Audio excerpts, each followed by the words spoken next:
Segundo lugar, queridos, nós aprendemos também que devemos perseverar na fé do Senhor. Sabe por quê?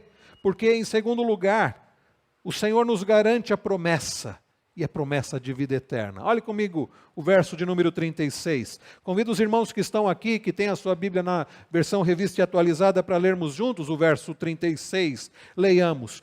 Com efeito, tendes necessidade de perseverança, para que, havendo feito a vontade de Deus, alcanceis a promessa.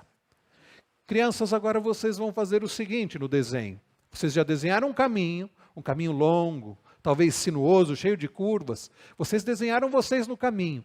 Agora, ao longo do caminho, vocês vão desenhar coisas que podem atrapalhar vocês de passar por esse caminho. Que coisas podem te atrapalhar de andar nesse caminho? Eu não sei. Pensem, né? O que pode atrapalhar você? Imagine você estar numa rua, numa estrada, num caminho. O que pode atrapalhar você de passar por esse caminho? Um muro, um buraco, um animal feroz? Eu não sei. Usem a imaginação de vocês, tá bom? Desenhem alguma coisa que pode atrapalhar vocês de caminhar nesse caminho, de passar por esse caminho, tá bom? E daqui a pouco o pastor vai falar para vocês completar esse desenho com mais uma coisa, tá certo? Irmãos queridos, a nossa vida não é fácil. Nesta vida nós passamos dificuldades, problemas, privações, como nós já lemos nos primeiros versículos, nos versos 32 a 34. E no verso 35 nós vemos o autor dizendo: não abandone, portanto, a vossa confiança. Ela tem grande galardão, mas há algo mais, queridos. Além de uma recompensa, de um galardão, no final do verso de número 36, o autor aqui, o pastor que escreveu esta carta, fala de alcançar a promessa, para que, havendo feito a vontade de Deus, alcanceis a promessa. Que promessa é essa, meus irmãos queridos? Não é uma promessa de qualquer coisa.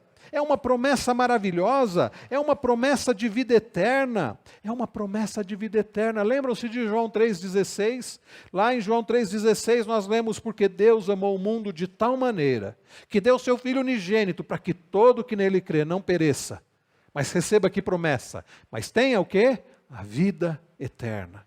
Certamente é esta promessa que ele está falando, esta promessa Deus, queridos, nos prometeu a vida eterna. Dr. Augusto Nicodemos, no seu comentário, ele registra isso. Deus nos prometeu a vida eterna, imortalidade, felicidade perpétua, gozo indizível e cheio de glória, com Ele e com os nossos irmãos e irmãs do mundo todo, para todo sempre, no novo céu e na nova terra. Na semana passada, eu fiz questão de dar aquela aula sobre, no domingo pela manhã, sobre consumação, né? Redenção e consumação de todas as coisas. Sabe por quê, meus irmãos? Porque eu tenho visto quantos têm desanimado na fé cristã, na caminhada cristã, porque têm deixado de olhar para a promessa. Quantos, meus irmãos, principalmente nesses últimos dias, em que mais se fala de crise, em que mais se fala de Covid-19, em que mais se fala de desemprego, em que mais se fala de problemas, quantos estão desanimando? Quantos estão cansados? Quantos estão sobrecarregados? Quantos estão entrando em depressão? Muitos não podem sair de casa, e aí liga na televisão, ou no rádio, ou na internet, e as notícias são as piores possíveis. Sabe, meus irmãos, se nós não olharmos para o fato de que a nossa esperança em Cristo Jesus tem que estar além desta vida. Se nós não nos lembrarmos, como nós vimos na semana passada, domingo pela manhã, e se você não assistiu essa aula, assista. Está lá no canal da IPJ do YouTube, sobre consumação, redenção e consumação. Se nós não nos lembrarmos das palavras de Jesus lá em Apocalipse 21, que um dia Ele vai fazer novas todas as coisas. Ele vai fazer novos céus e nova terra. Ele vai enxugar dos nossos olhos toda lágrima. E já não haverá mais dor, não haverá mais pranto, não haverá mais luto, não haverá mais morte. Quando as primeiras coisas tiverem passado e o Senhor fizer novas todas as coisas, Ele, queridos, vai restaurar todo o cosmos. E nós vamos habitar, queridos, em novos céus e nova terra. E nós vamos poder gozar, usufruir de toda a criação restaurada. Imagine que maravilhoso vai ser, e por mais maravilhoso que você possa imaginar, deixa eu dizer uma coisa para você, vai ser melhor ainda. Então, queridos, nós vamos habitar eternamente com Ele. Quando a Bíblia fala de vida eterna, não é simplesmente que você vai existir para todo sempre. É mais do que isso. Nós vamos existir para todo sempre num ambiente, numa atmosfera de paz, de alegria, de satisfação. Por isso nós não precisamos nos preocupar. Será que vai ser chato viver eternamente? Esses dias eu ouvi alguém falando assim, eu não quero viver eternamente não. Que coisa chata deve ser? Não. Pensem, meus irmãos, nesse cosmos todo restaurado, uma vida perfeita, uma vida de satisfação, de alegria, vai ser maravilhoso, queridos, viver eternamente. Então, queridos, é assim que nós devemos, é isso que deve estar na nossa mente, para que nós possamos perseverar, para que nós continuemos enfrentando as dificuldades, os obstáculos, as lutas, como as crianças estão desenhando aí no caminho, seja o que for, nós podemos perseverar, quando nós olhamos para a promessa que Deus tem para nós, promessa de vida eterna, promessa de alegria indizível, promessa, meus irmãos, de glória, com os nossos irmãos. Essa promessa de Deus para os que creem em Jesus, essas promessas são para aqueles que creem em Cristo. Essas promessas não são para aqueles que tentam ser bonzinhos, não são para aqueles que tentam pagar o preço, como nós aprendemos pela manhã, são para aqueles pelos quais Cristo obedeceu de forma perfeita, né, nos representando diante do Pai, e que Cristo morreu por nós, nos representando também diante de Deus. São para aqueles que tiveram a justiça de Deus satisfeita em Cristo Jesus. Há esta promessa. Você tem essa promessa? Você crê nesta promessa? Você de fato tem vivido olhando para esta promessa? Ou você tem vivido pensando, será que agora as coisas vão melhorar? Será que agora vai sair essa vacina? Se tiver a vacina eu vou ser feliz. Se eu tiver uma promoção eu vou ser feliz. Se eu conseguir me casar eu vou ser feliz. Se eu tiver filhos eu vou ser feliz. Se a coisa melhorar eu vou ser feliz. Pare com isso. Nós não dependemos de circunstâncias. Nós não dependemos de uma melhora na situação econômica. A nossa fé tem que estar no Senhor, como nós cantamos. A minha fé e o meu amor estão firmados no Senhor. Isso é verdade para você? Ou quando você cantou isso, você mentiu? Será que nós podemos dizer isso mesmo? Será que nós podemos dizer, como cantamos ainda há pouco, que Cristo é tudo em nós? Ou será que nós dependemos de coisas e de situações? Irmãos queridos, é possível sim perseverar até o fim. É possível sim obedecer ao Senhor nos méritos de Cristo, no fortalecimento de Cristo, olhando para a promessa. Vejam o que ele diz aqui no verso de número 36, com efeito tendes necessidade de perseverança, para que havendo feito a vontade de Deus, alcanceis a promessa.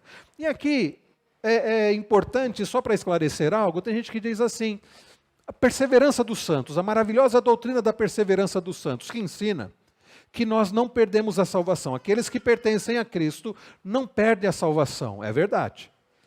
Com isso, alguns têm uma compreensão errada. Uma certa feita eu participei de um programa de debate, né, da televisão, e ao defender o fato de que o crente não perde a salvação, comentando as palavras de Davi, né, não retires de mim o teu Santo Espírito, eu defendi que Davi a pessoa não perde o Espírito Santo, não perde a salvação. Teve muita gente que escreveu assim, esses calvinistas, eles acham que a pessoa pode viver de qualquer jeito e mesmo assim vai ser salva. Irmãos, nós nunca defendemos isso. E o ruim de você participar de um programa e não poder explicar toda a doutrina é isso, né? Irmãos, a doutrina da perseverança dos santos não significa que alguém pode viver de qualquer jeito, viver em pecado e mesmo assim vai ser salvo. Não significa isso não. Não significa que aquele que é eleito por Deus pode viver de qualquer jeito e nada vai acontecer com ele. Não significa isso. Nós aprendemos na semana passada que aqueles, meus irmãos, que vivem de qualquer jeito, aqueles que vivem na prática do pecado, como diz o verso 26, porque se viverdes deliberadamente em pecado, depois de termos recebido o pleno conhecimento da verdade, já não resta sacrifício pelos pecados. A Bíblia não ensina que a pessoa que vive na prática deliberada do pecado pode ter certeza da salvação. Na verdade, Alguém que vive na prática deliberada do pecado. Alguém que não obedece a Deus, como diz o verso de número 36. Alguém que não faz a vontade de Deus. Significa que esse não pertence ao Senhor. Então nós somos salvos porque nós fazemos a vontade de Deus? Não, nós somos salvos para fazermos a vontade de Deus. Aqueles que foram escolhidos por Deus, grave isso, guarde isso, entenda isso. Aqueles que foram escolhidos por Deus, salvos pela graça do Senhor, pelos quais Jesus, como nós aprendemos pela manhã, obedeceu de forma perfeita e morreu em nosso lugar, estes têm condições para perseverar até o fim. O Deus que nos escolheu e nos elegeu e nos garante a vida eterna, é o Deus que nos dá as condições para obedecê-lo. Entenderam? Então nós não somos salvos porque nós obedecemos ao Senhor. Nós obedecemos ao Senhor porque somos salvos. A nossa obediência ao Senhor é fruto da nossa eleição. O nosso temor ao Senhor, tendo o Espírito Santo, o desejo em obedecê-lo, ainda que pecamos, é verdade. Mas é fruto de que é sinal de que nós pertencemos a Ele, de que nós somos escolhidos por Ele e que nós podemos ter a certeza da vida eterna. É por isso que ele fala depois de fazer a vontade de Deus, no verso 36, havendo feito a vontade de Deus, alcanceis a promessa. Sim, meus irmãos, aquele que perseverar até o final, diz a Bíblia, receberá o quê? A coroa da vida. Está lá escrito em Apocalipse. Então nós não vamos receber a coroa da vida porque perseveramos, mas porque nós já somos do Senhor, nós vamos perseverar. É Ele que nos faz perseverar. Aquele que nos dá a vida eterna, que nos garante a vida eterna, é que nos dá todos os meios para essa perseverança. Isso significa, queridos, que Deus nos dá os meios de graça. Deus nos dá a bênção de podermos cultuá-lo juntamente com os irmãos, ainda que nesses últimos dias muitos estejam privados. E quando você puder, não negligencie essa bênção. Deus nos dá a bênção como alguns de nós pôde participar ontem da ceia do Senhor, participar da ceia do Senhor. E ontem, no momento em que nós participávamos da ceia do Senhor, lá na segunda igreja, eu disse, que bênção é para nós, que o Senhor nos fortalece, que o Senhor nos santifica, que o Senhor nos abençoa com a sua presença, com a presença de Cristo espiritual na ceia do Senhor. Não negligencie os meios de graça. Não deixe, queridos, de se alimentar da palavra. Nós perseveramos, queridos, porque Deus nos dá a bênção de nos alimentarmos da palavra dEle. Acompanhe os estudos bíblicos, acompanhe os cultos, estude a palavra do Senhor na sua casa. Queridos, nós perseveramos, porque Deus nos dá a bênção da oração, de podê-lo buscá-lo em oração. Não negligencie os meios de graça. Deus nos dá todas as condições para perseverarmos até o final.